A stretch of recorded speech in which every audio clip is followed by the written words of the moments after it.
Saya tadaburkan sesuai dengan janji. Oke. Allahumma ba'id baini wa baina khataaya kama ba'adta bainal masyriqi wal maghrib. Ini permohonan, permintaan kepada Allah supaya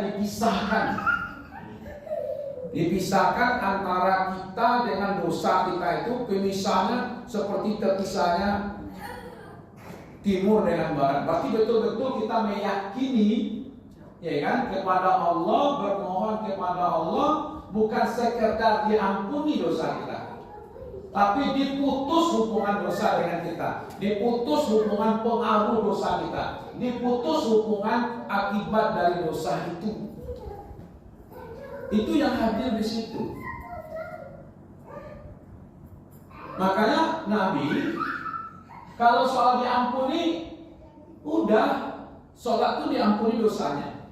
Seperti orang mandi di sungai 5 kali sehari semalam, lalu habislah kotoran-kotorannya. Apa ada lagi yang masih kotor di situ? Tapi sekarang kita tidak hanya itu, Bu. Tidak hanya minta diampuni, tapi apa? Diputus hubungan kita dengan. Berarti selesai sholat itu kita dijaga oleh Allah.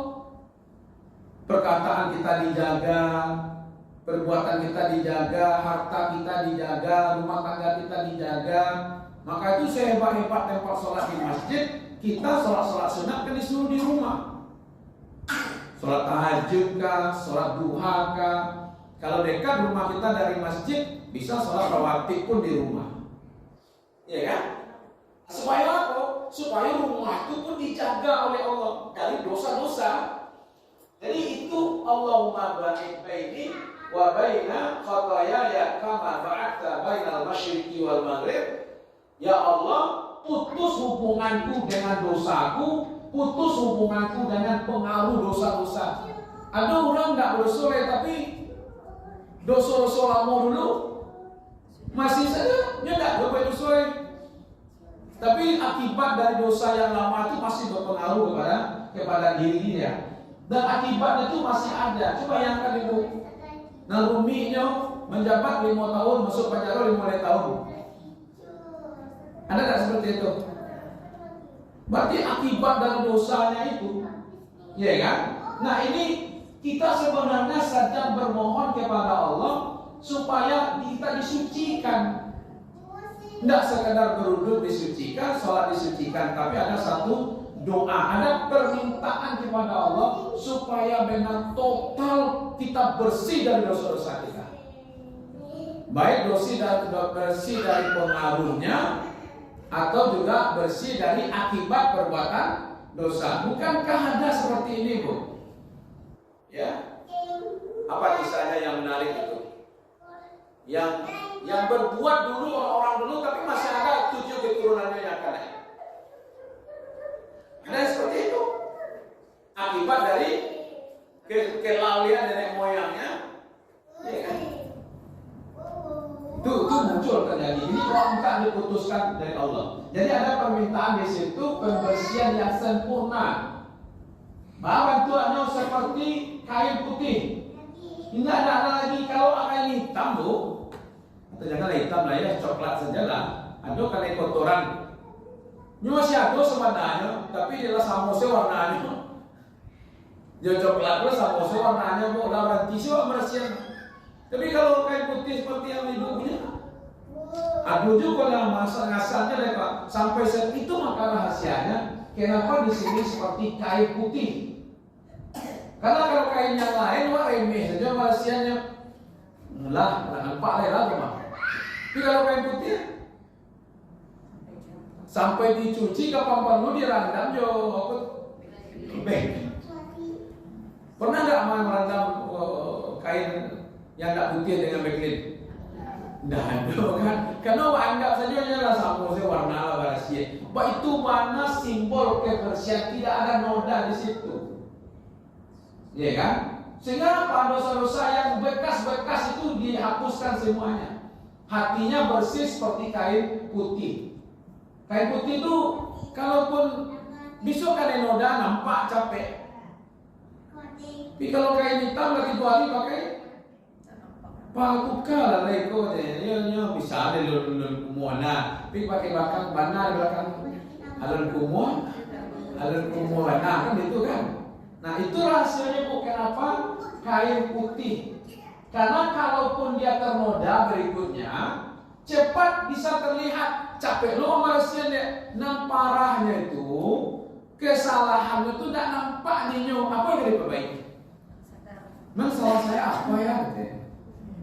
Nama rasa bilang dia aku salahnya ditanya ini. Karena ini memang kualitasnya itu, ya kan? Nah, kenapa gitu? Nah, itu dia kain putih di situ. Lalu tadi ada air, ya kan? Ada air, ada salju, ada es, ada embun yang dingin, ya kan? Ini seperti apa ya? Menurut Al-Imam An-Nawawi, air simbol membersihkan, salju mendinginkan yang panas syahwatnya. Jadi bukan hanya dengan salju itu dingin, ya kan? Meredam hawa nafsunya itu supaya tidak bergelombang, ya kan? Minta kepada Allah, ya kan? Supaya mematikan bara api maksiat dalam hatinya. Jadi kalau begitu sebenarnya apa yang kita minta? Ya Allah, bukan hanya hapus dosaku, tapi juga dinginkan nafsuku yang menyebabkan aku kembali berbuat dosa. Kan kecewaan itu mana? Nafsu bergejolak. Bergejolak untuk harta, bergejolak untuk jabatan, bergejolak untuk kemewahan hidup, bergejolak untuk pasangan hidup, baik perempuan baik laki-laki. Ya kan? Nah, itu yang minta didinginkan gejolaknya itu. Ini luar biasa doa ini. Kalau kita bila pahami. Kalau itu apa hikmah dari doa ini? Ya kan? Mengapa kita dibaca di awal sebelum menghadap kepada Allah itu harus bersih kan? Nabi Muhammad sebenarnya di waktu peristiwa Isra Mi'raj kan dibalah dulu. Dibersihkan dulu. Jadi semakin kita bersih, semakin terasa kesucian, kenikmatan sholat, kekusukan sholat itu. Ya kan? Itu maka dipaksa bu. Ya kan? Dia mengajarkan kepada kita inti sholat bukan gerakan tapi hatinya yang bersih dari dosa, dingin nafsunya dari kesombongan.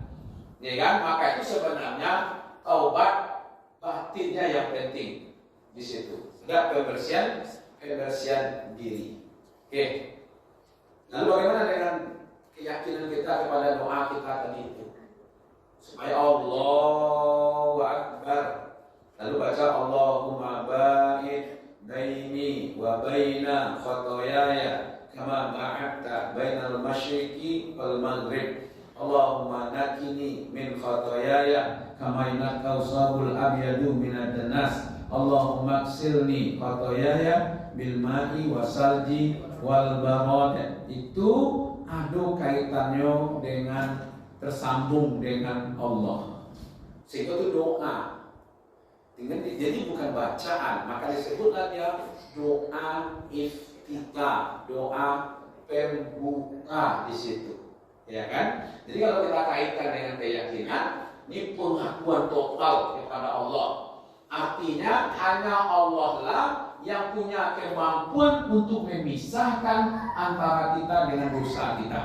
Allah juga yang punya kemampuan untuk membersihkan dosa-dosa kita. Allah juga yang punya kemampuan untuk memutus hubungan kita dengan dosa yang kita lakukan.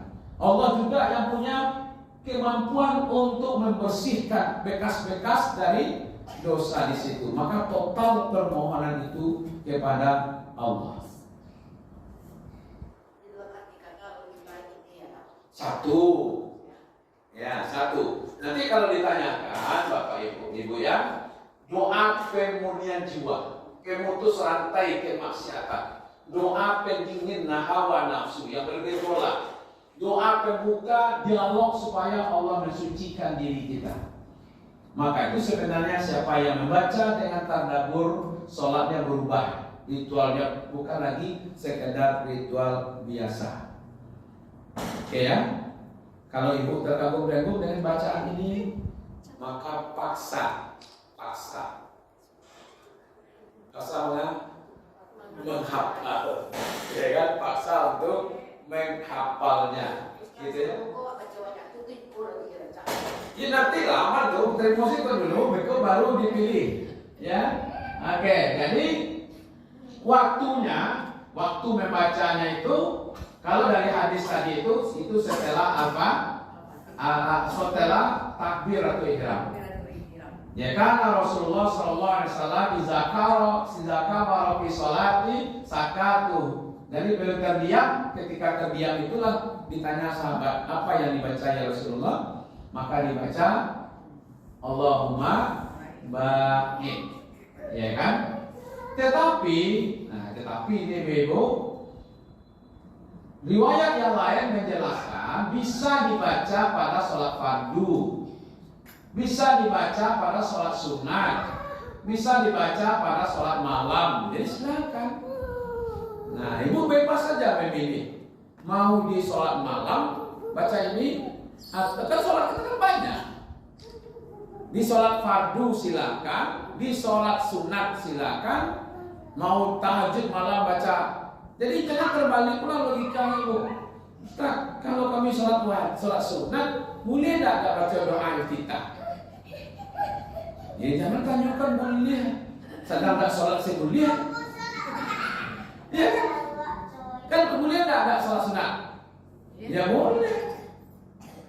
Ya kan? Nabi tidak pernah meninggalkan bacaan doa kita. Kan Abu kasihan lo sebenarnya Ibu. Ada sholat malam, Allahu Akbar, Bismillahirrahmanirrahim.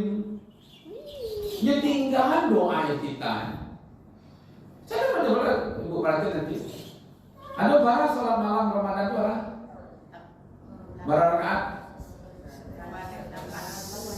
8 tambah 3. Ada yang 5 kan, 5 kali 2 kan. Ada yang sampai kali 2 tambah 3 kan begitu kan. Coba perhatian nanti itu.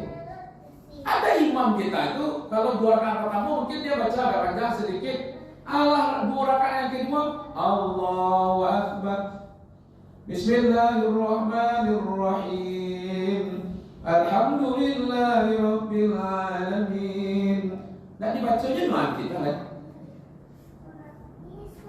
Termasuk juga sholat Idul Fitri, Idul Adha. Allahu Akbar. Sholat tayang. Allahu Akbar. Allahu Akbar. Betul kan? Yang sunatnya makanya justru Nabi semakin sholat sunatnya semakin panjang doa kita. Jadi ini sholat Nabi kan pernah di sholat fardu, pernah di sholat sunat, pernah di sholat malam. Oke lah. Tapi kalau dibandingkan mana yang lebih sering Nabi membacanya, maka di sholat wajib Nabi lebih sering membaca Allahumma ba'id. Jadi di sholat wajib lebih sering membaca Allahumma ba'id. Makanya tadi sahabat bertanya ketika Nabi membaca Allahu Akbar, lalu Nabi diam. Kata sholat sunat tuh. Mana pernah Nabi mencoba dengan sholat sunat berjamaah, kecuali yang 3 malam itu kan. Jadi pada sholat wajib ini. Jadi di sholat wajib itu rakaat pertama kita baca kita, Ya. rakaat kedua juga gitu kan. Oh enggak. Rakaat kedua langsung kepada Al-Fatihah. Iya kan? Tadi kan ada ini yang apa istilahnya? Sholat tuh 2 rakaat salam. Seolah-olah yang 2 rakaat lagi tidak baca doa kita. Padahal setiap takbiratul ihram baca doa iftitah. Terutama sekali Nabi Allahumma ba'id ini lebih sering dibaca di sholat wajib. Juga pernah di sholat sunat, baik sholat malam. Nah gitu ya. Jadi nampak di situ. Oke.